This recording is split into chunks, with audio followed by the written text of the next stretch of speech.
खमारखुंटी grammar विधवा महिला सुमित्रा दे 7 मास है विधवा भत्ता टंका पाइबारु वंचित।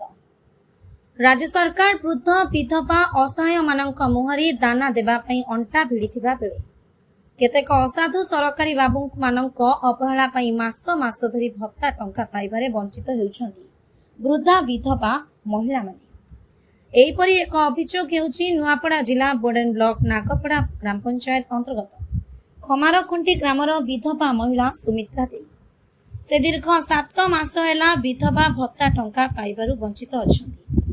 तांकर स्वामी अनेक वर्ष है आरपारी को चली जाइतिबा बेले से बेसहारा होई जाइछंती। अन्य एक घरे आश्रय नेउछंती ओ तांको एकमात्र भरोसा विधवा भत्ता सेईटा मध्य दीर्घ 7 मास है मिलु नाही, जा द्वारा कि चिंतारे सुमित्रा दे। इस समस्या को नहीं स्थानीय वीडियो ठू आरंभ करी पंचायत निर्वाही अधिकारी और सरपंच को बारंबार अभियोग कले मध्य समस्यार समाधान होई पारु नाही।